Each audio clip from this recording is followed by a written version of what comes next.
Boker Tov, donc très heureux de vous retrouver toujours pour ce cours sur travail sur soi. Alors, on a commencé à travailler sur la notion de Hakarat Hatov, la notion de reconnaissance.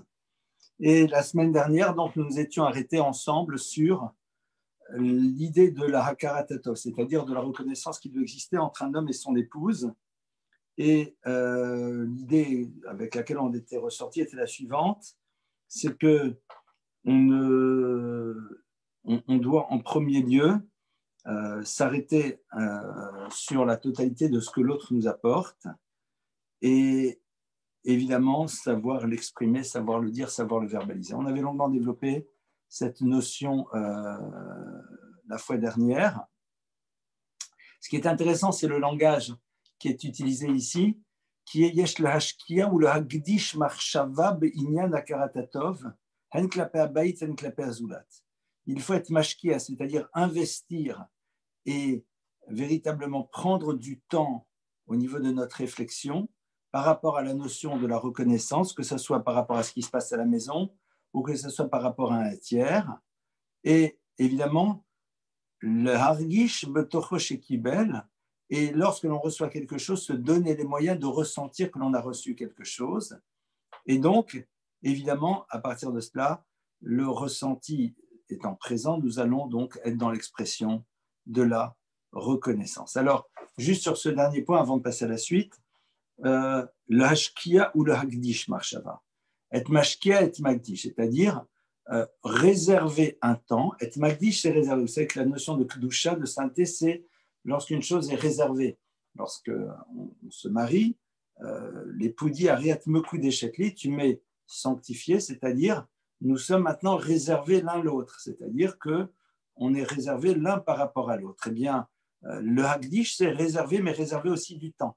Le hagdish marshava, de réserver du temps, et le hashkia, quelqu'un qui est mashkia, c'est quelqu'un qui investit, d'accord?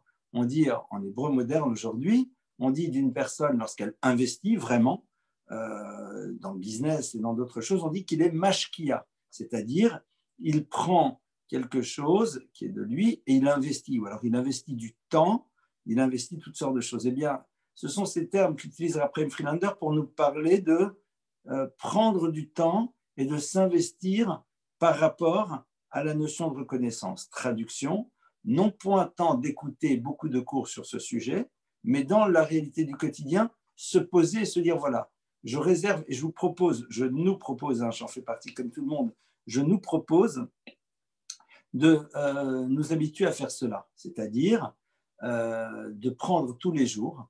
Allez, on va commencer par pas beaucoup, par 5 minutes. Mais 5 minutes, vous savez, c'est long. 5 minutes, c'est 5 fois 60 secondes. Je vous prie d'excuser, je bois aussi un petit quelque chose. J'ai fait la bracha avant. De prendre 5 minutes et de réfléchir à tout ce que l'on a reçu aujourd'hui. Alors, comment est-ce qu'on fait ce travail? Eh bien, très simple. On se voit au réveil et puis on analyse tout ce qui s'est passé et tout ce qui a été mis à notre disposition, tout ce que l'autre nous a apporté. Et si l'autre n'avait pas été là, on aurait dû le faire nous-mêmes. Alors, ça peut être tout simplement dans la salle de bain une serviette rangée à sa place. Ça peut être tout simplement une table de petit déjeuner qui est déjà mise. C'est énormément de petites choses que l'on verra et dont on a tiré profit. D'accord? Et je nous propose même de faire un travail, c'est de les noter. Et donc, à partir de cela, une fois qu'on a noté tout ce que l'on a reçu et qui était à notre bénéfice, dans ce cas-là, se poser la question sur quoi nous avons véritablement dit merci et exprimé les choses. Et jour après jour, intégrer ce moment de réflexion dans notre programme quotidien pour que nous puissions à un moment être dans une forme de repérage automatique de tout ce que l'on reçoit de l'autre et à partir de cela, de ressentir et dans un second temps, d'exprimer de la reconnaissance. Car en effet, comme nous l'avons vu et comme nous le savons, la notion de reconnaissance n'est pas juste de ressentir et de voir, mais d'exprimer et de verbaliser les choses. Donc ça, c'était ce qu'on était censé faire. Et comme on l'a vu, c'est quelque chose que l'on doit être capable de faire de manière récurrente et régulière, c'est-à-dire tous les jours, tous les jours, tous les jours et tous les jours. À l'opposé de la reconnaissance, il y a la notion donc d'ingratitude. Et évidemment, on a déjà chacune et chacun d'entre nous une définition de l'ingratitude, mais on va voir comment nos maîtres définissent cette notion. Alors, le point de départ, eh bien, on l'a à travers l'histoire d'un homme. Et cet homme, c'est qui? Il s'appelle Bilham. Bilham, le prophète des nations. Bilham qui a voulu maudire les enfants d'Israël. Nos textes nous disent que Gvurato haïta lirpot et Torah, et Tova. En lo chaka shenifna kadosh baruch hu yoter mikfiat hatova shelo halach Yaakov larav narim haya mayanot metzumtzamim kevan shelach l'Hashem baruch kol hamayanot. Alors, disent nos maîtres, la force de Bilham, c'était d'être capable de faire preuve d'ingratitude. C'est intéressant. C'est-à-dire qu'au fond, pour faire preuve d'ingratitude, il faut mettre en place un système quand même. C'est-à-dire de ne pas du tout être sensible à ce que l'autre nous apporte. Et le texte nous dit que l'ingratitude de Bilham, c'est quoi? C'est que Bilham a grandi dans un univers, et dans l'univers dans lequel il a grandi, quelques siècles auparavant, un homme qui s'appelle Yaakov était présent. Et de par sa présence, Yaakov avait rendu le lieu dans lequel il était extrêmement fertile et verdoyant. Et intéressant de voir que nos maîtres disent, regarde l'ingratitude dont fait preuve Bilham, c'est que l'univers dans lequel il a grandi est un univers dans lequel il y avait auparavant une dimension désertique. La présence, il y a quelques siècles, de Yaakov a rendu ce lieu fertile. Et lui, Bilham, que fait-il? Il maudit les descendants de celui qui a rendu la terre fertile. Alors vous êtes d'accord que, a priori, c'est quand même curieux, parce que si je parle d'ingratitude, j'aurais beaucoup plus imaginé, Bilham fait preuve d'ingratitude, parce que tout simplement, on lui a rendu un service, on a été ceci, on a été cela, et puis il n'a pas dit merci ou il a mal agi. Or là, on nous parle d'ingratitude par rapport au fait que Bilham agisse mal vis-à-vis des descendants de celui qui a rendu la terre dans laquelle il habite fertile. C'est quand même curieux. On va essayer d'aller plus loin, essayer de mieux comprendre ce sujet.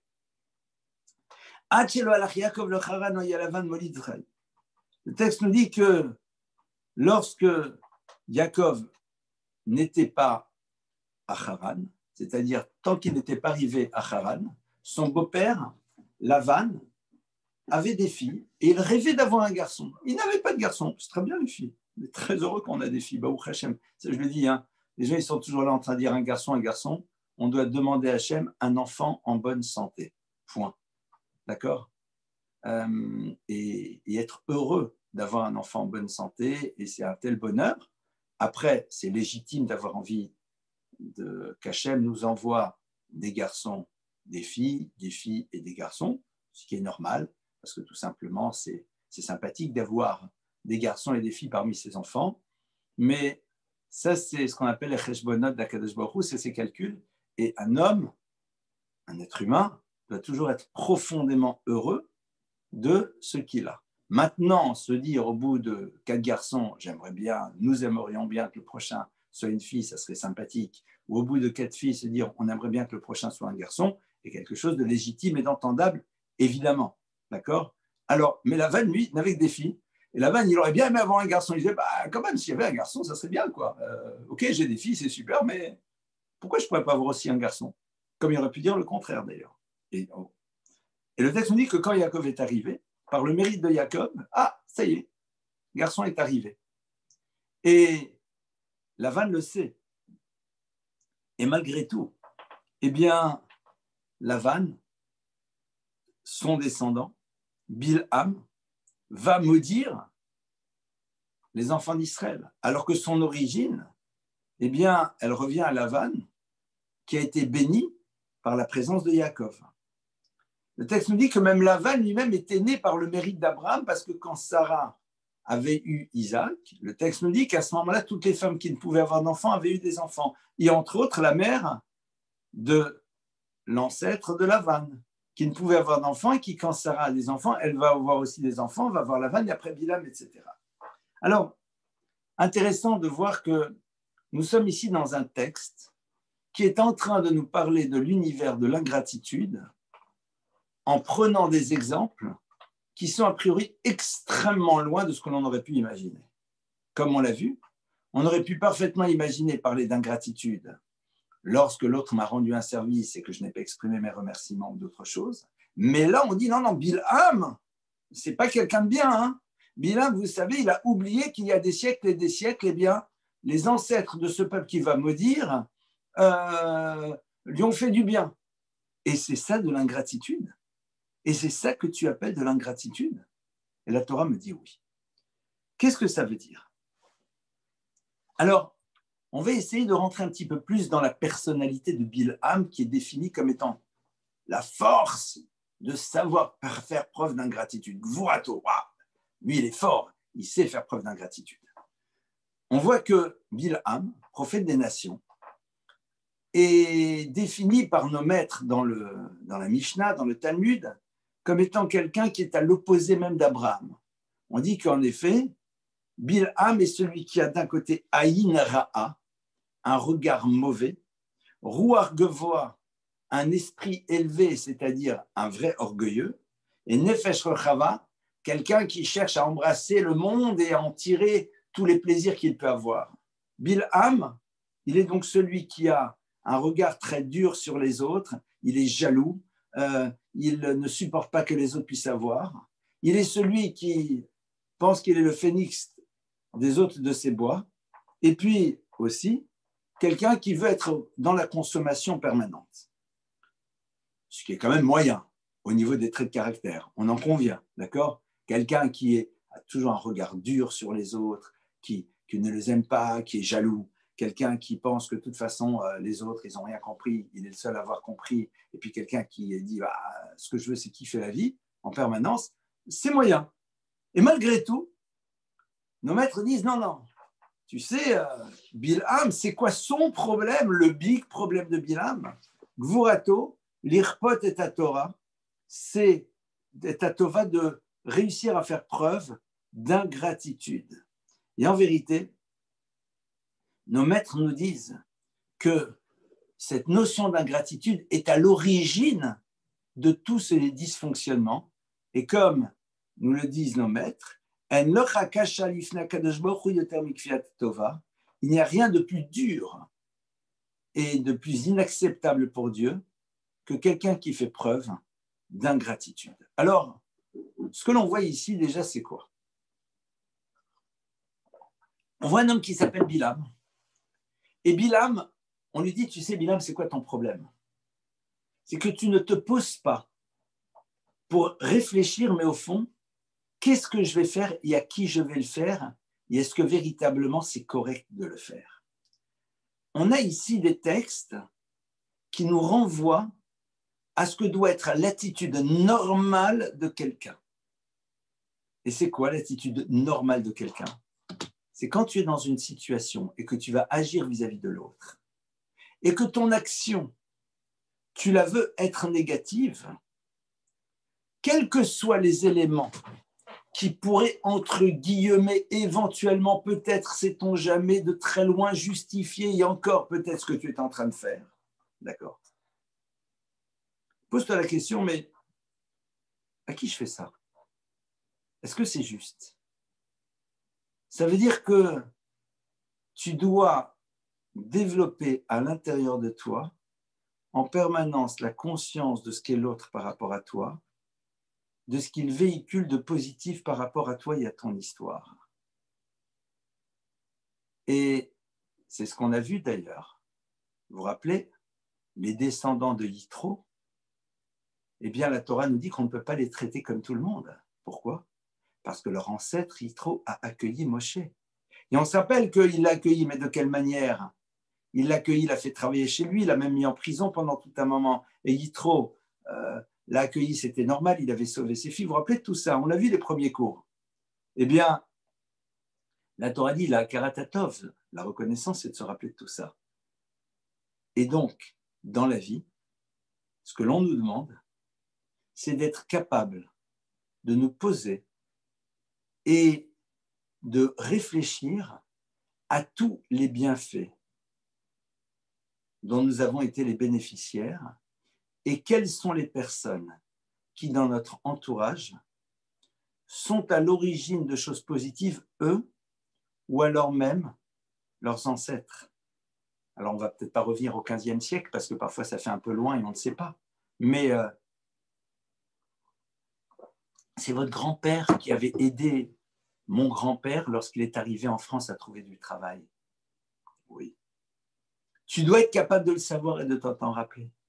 C'est vous qui, à 17 ans, nous avez ouvert une porte quand on avait besoin de telle et telle chose. Et il faut s'en rappeler. Il faut s'en rappeler. Quand tu étais jeune marié, tu te rappelles, tu avais rencontré quelqu'un qui t'avait permis de trouver ton appart. Tu t'en rappelles encore? Quand tu le vois, tu lui dis encore merci pour ça, à lui. Et évidemment, est-ce que quand tu vois ses enfants, tu serais capable de leur dire, vous savez, c'est grâce à votre papa que quand on était jeune marié, on a trouvé un appartement? Mais c'est ça que la Torah nous demande. La Torah nous demande d'agir de cette manière, d'entretenir, de garder, de renforcer à l'intérieur de nous le souvenir de tous les éléments positifs qui nous ont été prodigués par d'autres personnes, et même si ça se situe au niveau des générations précédentes. Il y a une histoire vraie avec Rav Dessler. Rav Dessler, le Mirtav Mediaou, un des maîtres les plus exceptionnels que nous ayons connus dans nos générations. Malheureusement, nous n'avons pas pu le connaître, nous personnellement, parce que... Mais Rav Dessler, eh bien, est parti une fois aux États-Unis voir son fils. Et il a pris un train de New York à, j'ai peur de dire, je crois que c'est à Philadelphie, mais je ne suis pas sûr. Je n'ose pas dire. En tout cas, ce que je sais, c'est qu'il y avait 9 heures de train. Donc, ceux qui connaissent les États-Unis peuvent me dire si ça correspond à Philadelphie ou pas, je ne sais pas. Je crois que c'était là-bas. Il arrivait là-bas, voir un rav qui s'appelait le Rav Eliezer Silver. Et il est arrivé chez lui, l'histoire est vraie, hein, vous allez tomber à la renverse, mais l'histoire est vraie. Il arrive là-bas, il va prier dans la synagogue de ce Rav. Puis après, le Rav le voit, le salue, il se présente. Et le Rav Dessler n'était pas n'importe qui déjà à l'époque, mais OK. Et puis il lui dit, vous êtes ici, qu'est-ce que je peux faire pour vous? Est-ce que vous avez... Il dit, écoutez, non, je voulais venir vous voir pour vous dire merci. Alors le regarde, dit avec plaisir, mais pourquoi? Il dit, je sais que vous avez beaucoup aidé mon fils lorsqu'il arrive aux États-Unis. Alors je ne sais plus exactement les détails, si c'était pour aller, je ne sais pas. En tout cas, il avait aidé. Il avait aidé son fils. D'accord? Très bien. Et le Rav lui dit, écoutez, je vous remercie, c'est très gentil. Oui, écoutez, c'est avec joie. Et le Rav Dessler lui dit, vraiment, merci. Il exprime beaucoup de reconnaissance. Et puis après, le Rav lui dit, vous êtes venu faire quoi ici? Est-ce que je peux vous aider? Le Rav lui dit, non, je suis venu parce que je voulais vous dire merci. Alors le gars lui dit, mais vous étiez où? Il dit, à New York. Il dit, attendez, vous avez fait 9 heures de train? Il dit, oui. Il dit, mais pourquoi quoi? Il dit, oui, je suis venu vous dire merci. Et pour moi, vous dire merci juste par téléphone, non, je me suis dit que tout le bienfait que vous avez fait à mon fils, c'était normal que je vienne, que je me déplace pour vous remercier. Et Rav Dessler est reparti. Alors cette histoire, bien sûr, à nous, elle nous fait halluciner, mais elle est vraie. Rav Dessler, géant parmi les géants, un élève de Kelm, rappelons-nous, de la yeshiva, dans laquelle tous les grands du moussard de l'éthique ont grandi. Un lieu dans lequel eh bien, on ne badinait pas avec tout ce qui a trait à la relation à l'autre. Eh bien, pour lui, dans une situation pareille, c'était normal de prendre sur soi et de faire un effort pour aller dire merci. Alors vous imaginez ô combien nous, enfin vous, je ne sais pas, moi sûrement, on est loin de cette dimension-là qui peut nous sembler un peu hallucinante, mais ok, on ne va pas prendre le train, on ne va pas prendre l'avion. Est-ce qu'on prend au moins le temps d'écrire, de téléphoner, d'exprimer? Je n'en suis pas si sûr. En tout cas, parfois on le fait, mais parfois on oublie de le faire. Et en oubliant de le faire, on se rapproche dangereusement de quelqu'un qui s'appelle Bilham. Bilham qui aurait dû se rappeler, c'est normal que tu te rappelles de ce qui s'est passé au niveau de tes grands-parents. C'est normal que si on t'a dit l'histoire, quand tu rencontres les descendants, tu sois capable d'exprimer vis-à-vis d'eux quelque chose. Moi, je me rappelle de personnes qui ont été reçues chez mes parents à Paris, il y a très longtemps. Je ne sais même pas si j'étais né ou je devais être un bébé à l'époque. J'espère que je ne suis plus maintenant. Et quand j'ai pu rencontrer leurs enfants en Israël, ils m'ont dit « Ah, mon père m'a dit comment il avait été accueilli chez tes parents, et qu'est-ce que je peux faire pour vous, et comment je peux vous aider, etc. » C'est-à-dire que c'était transmis. Quand il était rentré de son voyage à Paris, il avait raconté aux enfants, et vous savez, quand j'étais à Paris, j'ai été reçu, c'était extraordinaire, par Claude Lemel et son épouse, et vraiment, et tu sais, ils avaient noté le nom. Et le nom, ils s'en rappelaient, les enfants le savaient. Et quand ils rencontrent un fiston eh ben, ils s'en rappellent. Et ils le disent. Et ils veulent aider. Évidemment qu'on se doit d'aider tout à chacun, mais là, vous ressentez cette notion de reconnaissance qui est là et qui est incroyablement belle. Bilham, l'origine de tous ces dysfonctionnements, c'est l'absence de reconnaissance. Quand tu ne reconnais pas, tu considères que tout est normal. Si tout est normal, tu fais ce que tu veux. Je fais ce que je veux. Les autres représentent rien pour moi. Qu'est-ce que je leur dois? Rien. Et même s'ils m'ont donné quelque chose, c'est normal, il ne manquerait plus que ça. Donc je peux les regarder, ne pas les calculer. Et puis au fond, on sent bien vis-à-vis de soi-même, d'orgueil, la base de toutes les mauvaises méthodes. C'est cette dimension-là de manque de reconnaissance, de ne pas vouloir regarder tout ce que l'on a reçu, et a fortiori vis-à-vis de Dieu. Et nos maîtres continuent et nous disent la chose suivante. Lo nitrad Adam arishon migan Eden elal kfiat tova shnemar vayomer ha'adam ha'isha asher natata imadi. Nos maîtres nous disent que Adam arishon a été renvoyé du Gan Eden que parce que justement il faisait preuve d'ingratitude. Comme il y a marqué que Adam a dit à Dieu, la femme que tu m'as donnée, c'est elle qui m'a amené à fauter. Alors, je voudrais lier ça à un autre enseignement que Rav Wolbe développe dans le Haléchour à propos aussi de l'univers de la Kfiatatov, de l'ingratitude. Rav Wolbe cite un verset que l'on retrouve dans Bereshit, dans un épisode fameux qui est celui de la tour de Babel. La tour de Babel, c'est tout de suite après le déluge, rappelons-nous. Vayered Hashem lirot et ha'ir vet hamigdal asher banu bnei ha'adam. Le texte nous dit que lorsque, à Babel, à Babylone, la tour de Babel, on est en train de créer cette fameuse tour dont l'extrémité doit arriver au ciel pour pouvoir se faire là-bas un nom, comme dit le texte, c'est-à-dire créer une entité qui peut s'opposer au divin pour exclure Dieu de notre quotidien. Le texte nous dit que Vayered Hashem lirot et ha'ir vet hamigdal asher banu bnei ha'adam. Dieu est descendu pour voir Ha'ir. Je prie de m'excuser. Ha'ir, la ville, Hamigdal et la tour asher banu bnei ha'adam qu'avaient construit bnei ha'adam les êtres humains. Mais sur place, Rashi s'interroge et dit c'est quoi ce terme bnei ha'adam, les fils de l'homme? Normalement, on aurait dû dire Asher Banu Bnei Adam, que les hommes avaient créé. Alors là, il y a Bnei Ha'adam, pronom défini. Les fils Ha'adam de l'homme. Pourquoi? Et Rashi sur place donne une réponse. Rashi nous dit, évidemment qu'on se doute bien que c'était des êtres humains. Le texte aurait pu te dire, il est descendu voir la ville qui avait créé les êtres humains. Et Rashi même, avec un soupçon d'humour, nous dit, on se doute bien que ce n'étaient pas des ânes et des chameaux qui ont construit la tour de Babel. Mais ici, on accentue sur les descendants de Adam, de l'homme.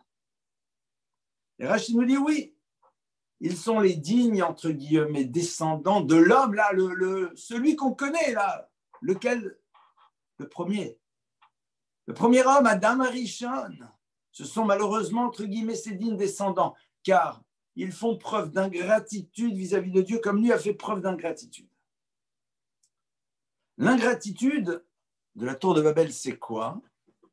C'est que vous êtes les descendants de ceux qui ont été sauvés de l'épisode du déluge, et vous oubliez votre Créateur, non seulement vous l'oubliez, mais vous voulez vous y opposer.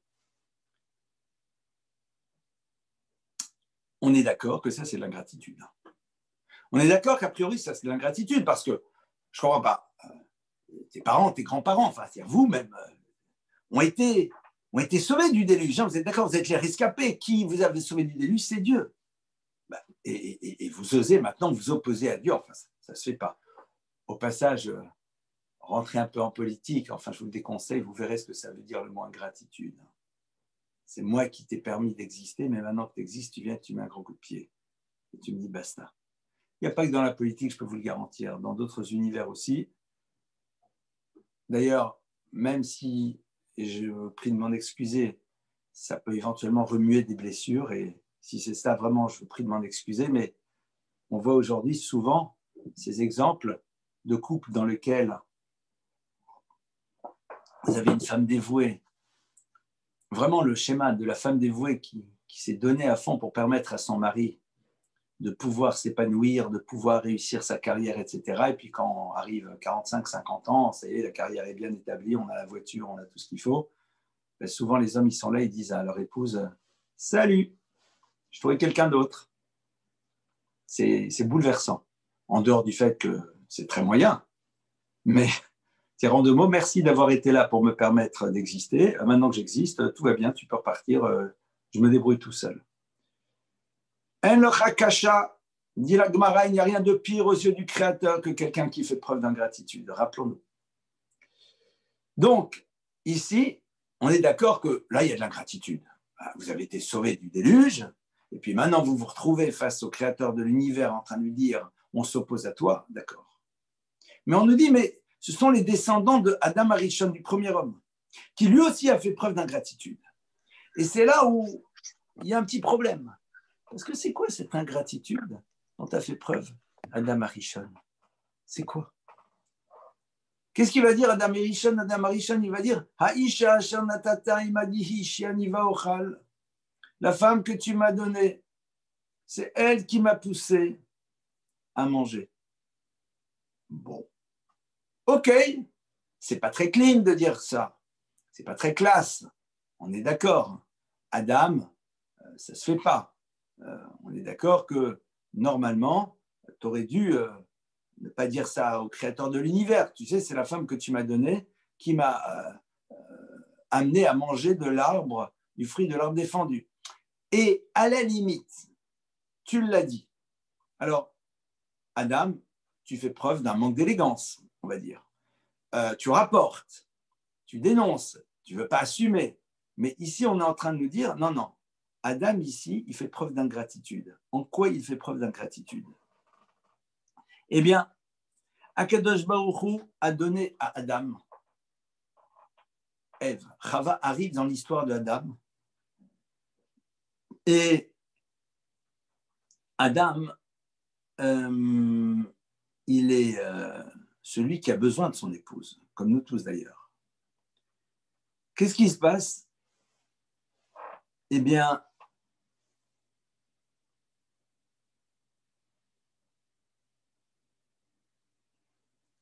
Adam, au fond,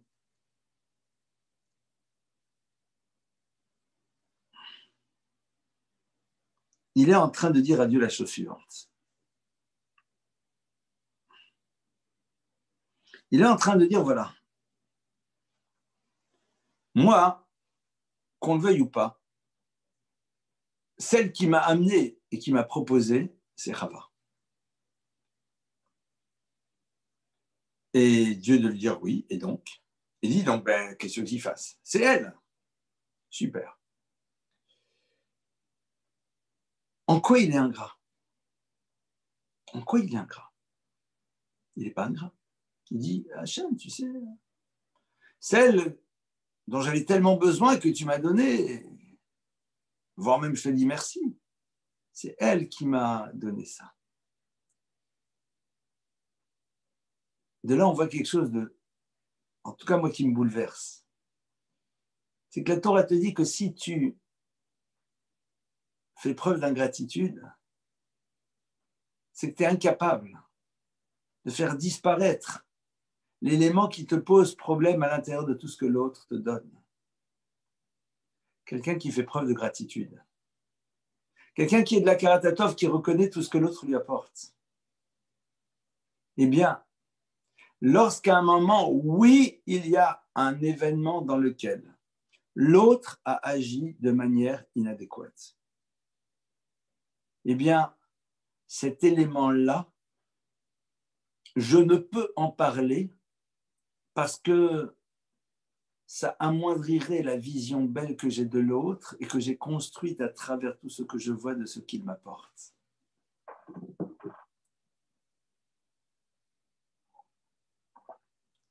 Lorsque on développe la notion de gratitude, lorsque l'on inscrit en profondeur à l'intérieur de soi cette conscience de ce que l'autre nous donne, et qu'au quotidien, on réalise le bonheur que l'on a. Ici, Adam, d'avoir Chava à tes côtés.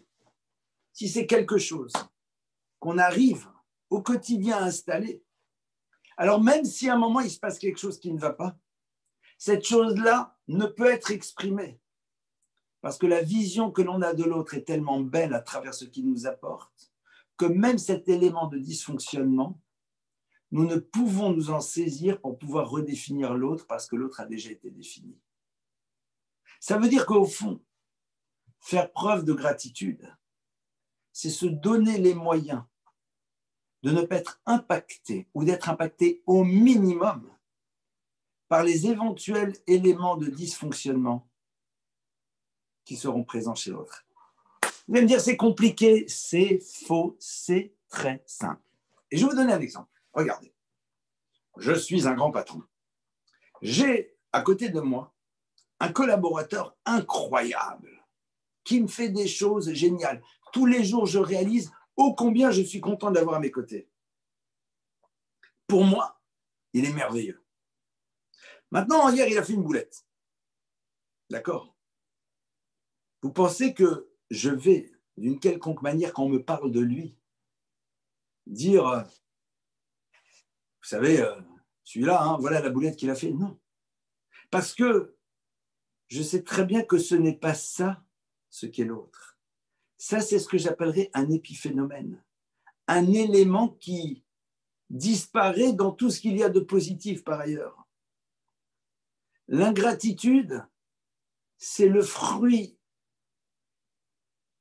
d'un non-désir de se nourrir de ce que l'autre nous apporte. C'est là au fond où est le drame. C'est que si à un moment, tu n'as pas réussi à relativiser, à remettre en perspective l'élément de dysfonctionnement qui a existé par rapport à tout ce qui va, alors il y a un problème. Et ça, vous savez, c'est un grand problème qu'on retrouve dans les couples. Et je vais faire quand même une petite parenthèse, parce que j'en vis, voilà, tout simplement. Je vais faire une petite parenthèse parce que un des drames des couples, c'est le fait que les éléments de dysfonctionnement ne se diluent pas. Or, ils doivent se diluer. Je ne parle pas de la violence, je ne parle pas de l'insulte, je ne parle pas de ce genre de choses qui, si elles sont là, révèlent une problématique beaucoup plus lourde, évidemment. Mais le fait que l'autre n'ait pas répondu à nos attentes, le fait que l'autre ait pu faire un moment quelque chose qui nous dérange. Mais pourquoi ça ne se dilue pas de manière automatique à l'intérieur de tout ce qui va et dont tu te nourris au quotidien? Je radote peut-être un petit peu parce que c'est quelque chose dont j'ai déjà parlé, mais ce n'est pas grave, j'assume. Parce que c'est quelque chose qui peut changer radicalement notre vie. Changer radicalement notre vie. J'aime bien raconter cette histoire de ce couple qui se retrouve, je crois que c'était face à moi d'ailleurs, ça s'est passé. Et puis, madame ou monsieur, je ne me rappelle plus, commence à me dire, ouais, voilà, je viens parce que l'autre, vous savez, vous avez même, ça, parfois ils arrivent avec la liste. Hein. Ils ont bien écrit, ils veulent vous lire toute la liste. Ok, super. Ils ont peur d'oublier quelque chose. Alors moi, je dis à cette personne, oh oui, je comprends, hein, vous avez raison, il faut arrêter tout. Il faut divorcer. La personne souvent est choquée parce qu'elle s'attend à ce que disent, oui, bon, d'accord, mais néanmoins. Et je lui dis, mais si votre conjoint, ce qu'il est, c'est juste ce que vous venez de me décrire, mais je me demande même comment vous faites pour vivre à ses côtés jusqu'à aujourd'hui. Et là, brusquement, la personne réalise que non, mais non, en vérité, l'autre a aussi des points positifs.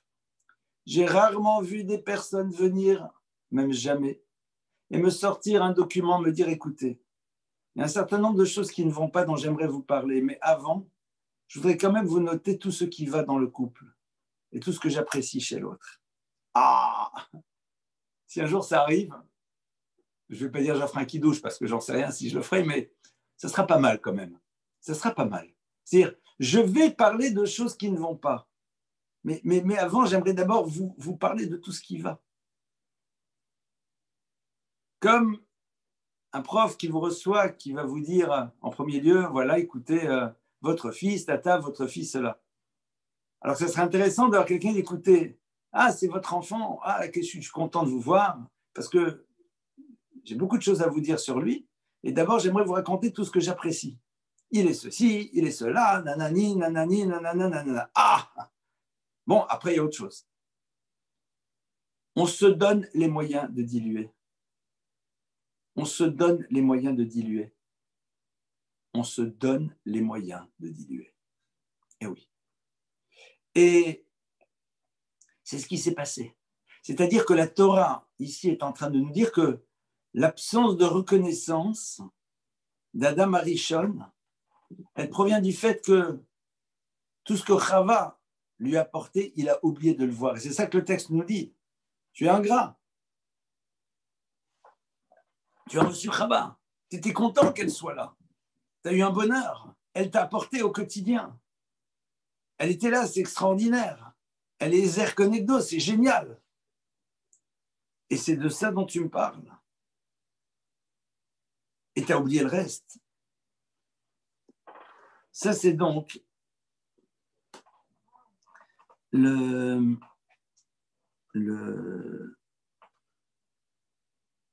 point. Maintenant, les choses vont plus loin en ce qui concerne Adam Arishon. Rabbi Lopian dit la chose suivante. Chez l'Amrod, chez Adam Arishon, il dit, je comprends pas, pardonnez-moi. Adam a fait tchouva, il a regretté profondément son erreur.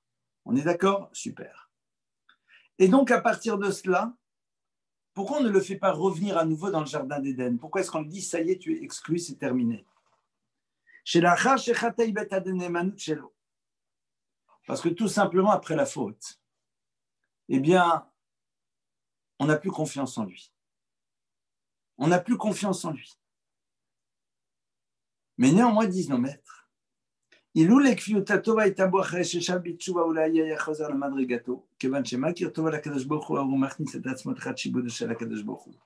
ויש לו את הבסיס החזק לעבודת השם הכרת הטוב. נאמן לציווי של המקום שלו לאכול. כיוון שהייתה כפיותו ואיבד הנאמנות שלו. Alors,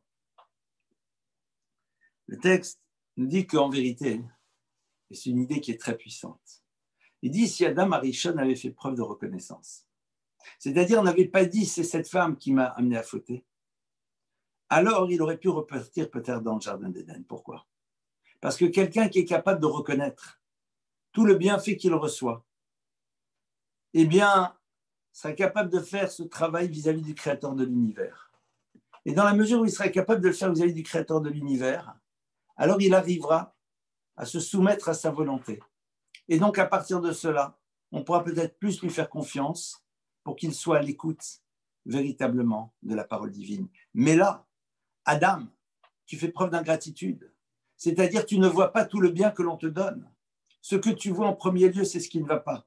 Alors moi, dit le Créateur de l'univers, sur la base de quoi je saurai que tu donneras de l'importance à ce que je dis, puisque tu n'apprends pas à voir la valeur de ce que je représente par rapport à toi, à travers tout ce que je te donne. Et donc, je ne prends pas le risque de te remettre à nouveau au jardin d'Éden. Ça, c'est donc cette autre notion d'ingratitude. Et c'est vrai que on va essayer de juger positivement.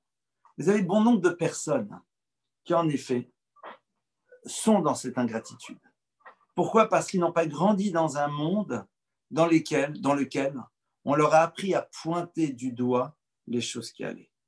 On ne leur a pas appris à pointer du doigt ce qui allait. Malheureusement, c'est bouleversant, mais on ne leur a pas appris. Et c'est la raison pour laquelle c'est tellement important, dans l'univers de l'éducation, dans l'univers de la famille, de savoir mettre en exergue avec des mots tout ce qui est vain, tout ce qui est positif, dans les moindres détails. Montrer qu'on l'a vu, qu'on l'a remarqué, qu'on l'exprime. J'apprécie, c'est sympa, c'est super gentil, merci beaucoup, c'est adorable. Vous voulez que je vous envoie le dico ? Je vous l'envoie le dico, hein. Il y a un dictionnaire de synonymes sur Internet. Donc regardez, gentil, sympathique, adorable, voilà, c'est quoi les... Et vous en avez au moins pas mal, hein, tous ces mots-là. Tiens, c'est gentil d'avoir rangé les chaussettes. Tiens, c'est gentil d'avoir monté les commissions. C'est gentil d'avoir descendu la poubelle. Tiens, j'apprécie beaucoup que tu l'as mis au lit. Chaque chose, et on s'en nourrit. Et on fait les listes. Mais ces listes-là dans notre tête. Et si on réalise que quand on pense à l'autre, la première chose qui vient, c'est pip, c'est tout ce qui n'a pas été. Que quand on se rappelle les dernières vacances, les premières choses dont on se rappelle, c'est la fois où il a oublié les sandwichs, la fois où elle m'a dit ça, etc., etc. Attention, nous sommes en danger. Nous sommes en danger au niveau de notre vie spirituelle et de notre vie tout court. Parce que c'est un état d'esprit au fur et à mesure qu'on le met en place, on l'entretient et on n'arrive plus à voir autre chose. On n'arrive plus à voir autre chose. Continue le Sifte Chaim. אף אבותינו במדבר לא כעס עליהם הקדוש ברוך הוא אלא כפיית הטובה שנאמר וידבר מאלוקים ומשה ונשינו קצה בלחם הקלוקל אמר להן הקדוש ברוך הוא המלאכים אינם בורחים להם לאכול אלא דבר קל ואתם מתרעמים ואומרים נפשנו קצה וישלח השם את הנחשים הסחפים שהנחש עפר תאכל כל ימי חייך אלו מתרעמים על מזונותיהם יבואו וייפרע מהם. Alors il rapporte ici un texte qui est terrible. Il dit quand nous étions dans le désert, nos ancêtres étaient dans le désert, eh bien Dieu a eu exactement la même problématique par rapport au peuple d'Israël. Le texte nous dit que le peuple a parlé sur Dieu et sur Moïse. Et qu'est-ce que le peuple a dit ?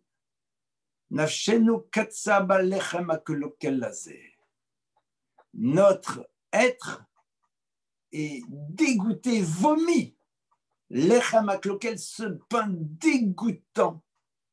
De quoi il parle ? De la manne. La manne. La manne, cet aliment dans lequel il n'y a que des nutriments, il n'y a pas d'excréments. Cet aliment qui vient à la porte de votre tente suivant vos mérites. Cet aliment qui est en quantité suffisante, qui vous rassasie systématiquement. Cet aliment qui prend le goût de ce que vous avez envie. Et le peuple dit, on en a marre de ce pain dégoûtant. Vous imaginez un peu ? Qu'est-ce qui se passe ? Akadosh Baruch Hu dit, eh bien maintenant, qu'est-ce qui va arriver ? Nos Chashim Asroufim vont arriver des serpents qui vont faire malheureusement beaucoup de victimes dans le camp d'Israël. Pourquoi ? Parce que Dieu dit la chose suivante, il dit le serpent, dites-moi, il a fauté. Et depuis la faute, eh bien sa nourriture, elle est au sol, elle a le goût de la terre. Pourtant, il assume. Et vous avez quelque chose de tellement incroyable et vous n'appréciez pas. Je ne vous demande pas d'apprécier, mais c'est comme ça que vous parlez sur cette chose. C'est dégoûtant.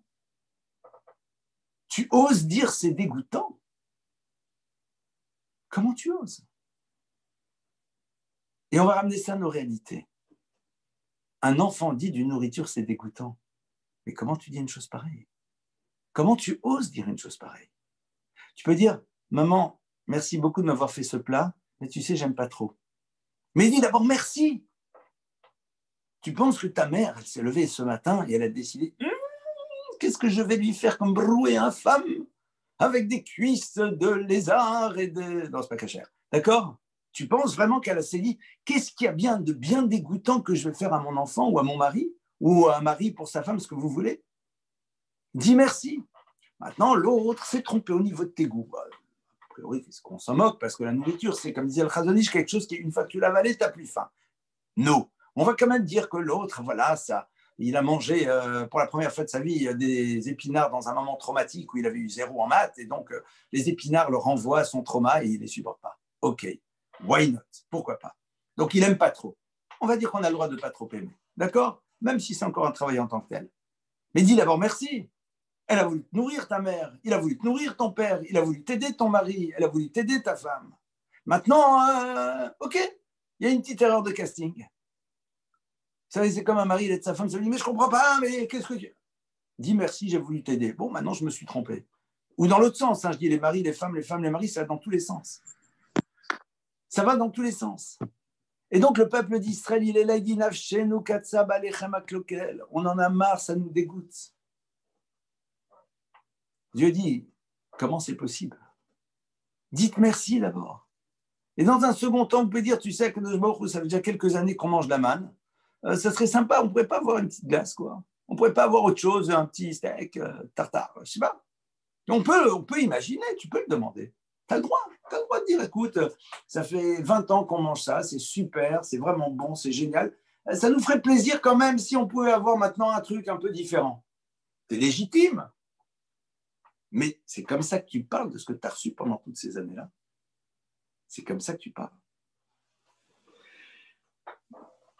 Itabi Gemara, la Gemara nous dit dans la Masechet Avodah Zara, Kafouye Tova bne Kfouye Tova, Kfouye Tova dirtiv nafshinu katzabelech maklokel bne Kfouye Tova dirtiv aisha shanatata imadi. Et la Gemara nous dit oui, en effet, parce que malheureusement, nous sommes les descendants de Adam. Et on se comporte comme lui. Il a fait preuve d'ingratitude, il a oublié de voir tout ce qu'il y avait de bien. Et bien nous aussi, on fait preuve d'ingratitude dans le désert. On dit ce pain qui nous dégoûte en parlant de la manne. Et la Gemara dans Yoma dit qu'il y a une discussion pour savoir si la manne, c'était ce qui nourrit aussi les anges. Arichesed galol, chez la Yutzrichim le Tzetrut Samachane Israël, que de l'Ipanot avec Fouyeto, Akshamon, Afshinu, Katsabalech, Maklokel. Amrou a-t-il misé chez Tipar Bemehem, Kloum Yachel Udisha Shemak Nizvedon Motzi.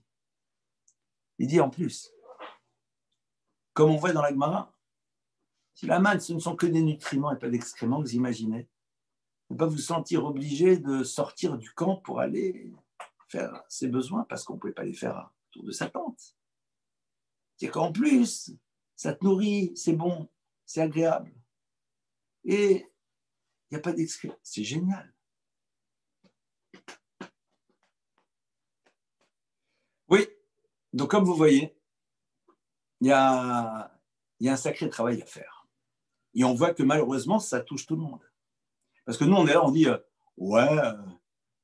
nous, on n'aurait jamais. Hein, oui, parce que tu n'en as pas encore. Mais quand tu en as, tu considères que c'est normal. Et au bout d'un moment, non seulement c'est normal, mais en plus, tu commences à repérer ce qui ne va pas. Tu commences en plus à repérer ce qui ne va pas. Tu rentres dans la chambre, la première chose que tu vois, c'est ce qui n'est pas rangé.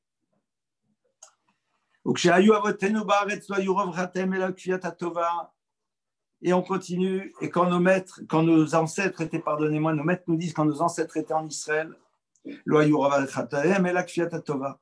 la majeure partie de leurs fautes ne se trouvait que dans cette notion d'ingratitude. Il y a un roi d'Israël qui s'appelle Amatzia.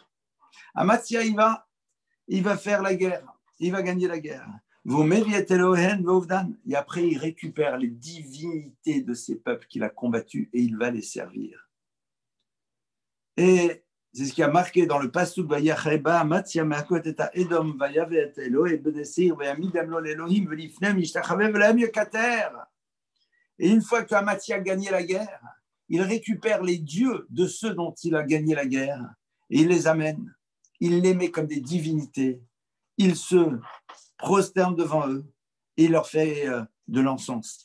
ויחף השם באמציה וישלח ידו אליו נביא ויאמר אליו למה דרשת את אלוקי העם אשר לא הצילו את עמך מידיך יש כפייה טובה יותר מזה. Alors Dieu envoie le prophète qui dit à Amatzia, t'as pas honte? T'as pas honte? Tu te tournes vers des divinités qui n'ont pas servi à leur peuple et pour cause. Et tu oublies le Créateur qui t'a apporté la victoire, mais tu n'as pas honte. Harizé Noral Midbonen.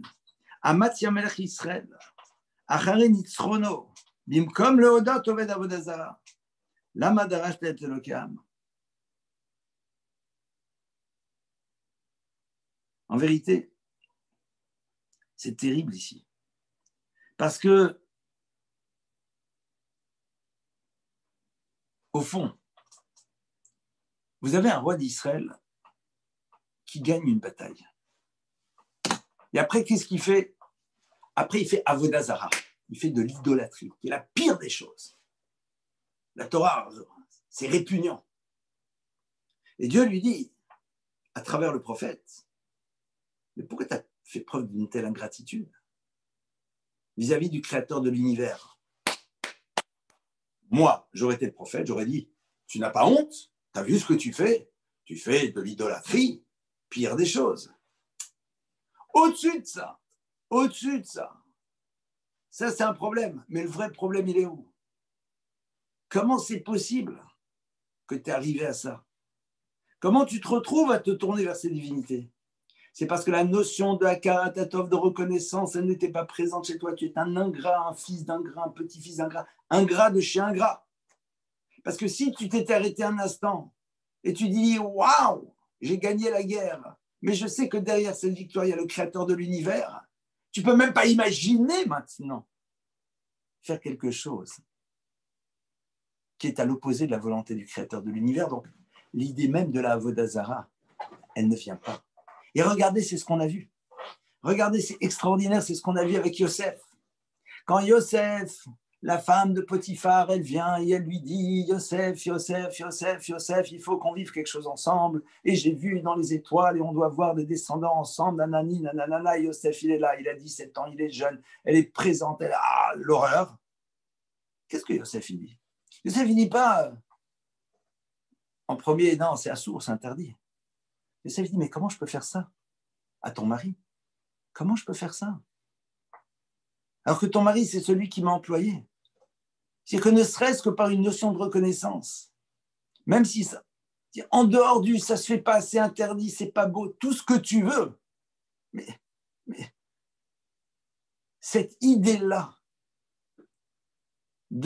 d'ingratitude qui serait un élément qui serait présent à l'intérieur de cette faute, rend cette chose impossible. C'est-à-dire que même si à la limite il dit, allez, de toute façon, c'est elle qui me propose, c'est pas moi qui lui cours après. De toute façon, son mari, on sait qu'il a des mœurs totalement dissolues, il est avec des hommes, avec des femmes, avec qui tu veux. Donc de toute façon, lui, de son côté, il fait du n'importe quoi. Et en plus, on est en Égypte. Et en Égypte aussi, on sait très bien que c'était très borderline. Et en plus, elle me dit, tu sais, j'ai vu dans les étoiles, et moi aussi peut-être, je pense. Donc c'est-à-dire que vous imaginez. Et à ce moment-là, on n'est pas encore dans les interdits de la Torah par rapport à l'univers des relations. La preuve, c'est quoi? C'est que tout simplement, Yaakov, mon père, il s'est marié avec des sœurs. Donc, on voit bien que... Donc, vous avez des arguments hein, pour aller faire l'erreur. Vous avez des arguments. Est-ce que c'est vraiment interdit? Et c'est elle qui me propose, et c'est pas moi qui y vais. Et de toute façon, son mari, c'est une crapule. Et de toute façon, si elle va avec moi, c'est que sans doute ça s'est passé. Enfin, c'est plein de systèmes. Et puis en plus, je suis seul. D'accord? Mais il y a un argument qui est imparable. Même si tout ça, on a réussi à gérer dans sa tête et c'est pas vraiment interdit ce que tu veux. Comment je peux faire une chose pareille?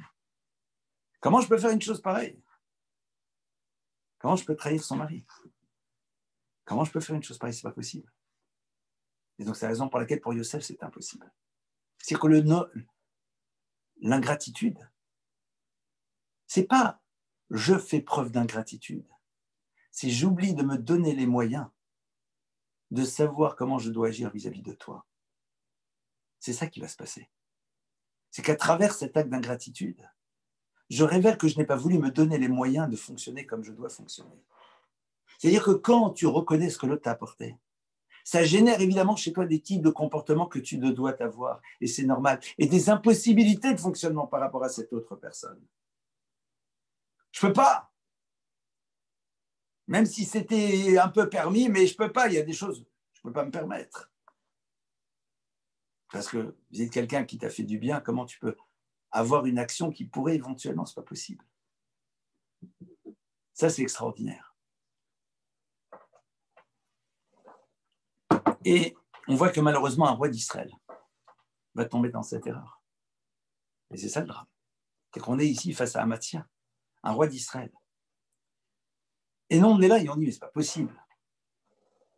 Attends, quoi, c'est pas possible? Mais aujourd'hui, quand on gagne une guerre en Israël, mais qui est derrière? Les soldats du clan d'Israël, ils font un travail incroyable. Ils donnent leur vie.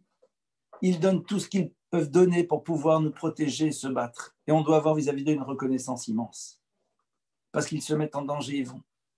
Et ceux qui, pour l'instant, ne veulent pas voir cela, n'ont pas compris certaines choses. Et tous ceux qui, par ailleurs, étudient et qui font tout au niveau spirituel, aussi on doit avoir de la reconnaissance. Mais on doit avoir de la reconnaissance vis-à-vis de qui? Du créateur de l'univers.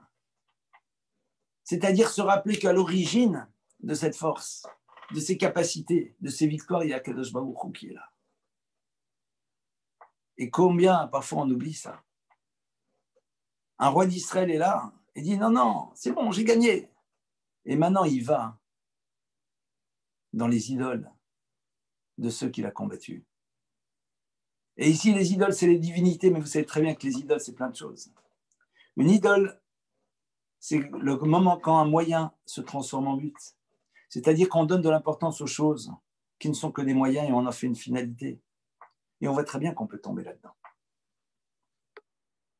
Donc, évidemment qu'à partir de là, on peut réaliser ô combien cette notion de la gratitude peut être dangereuse.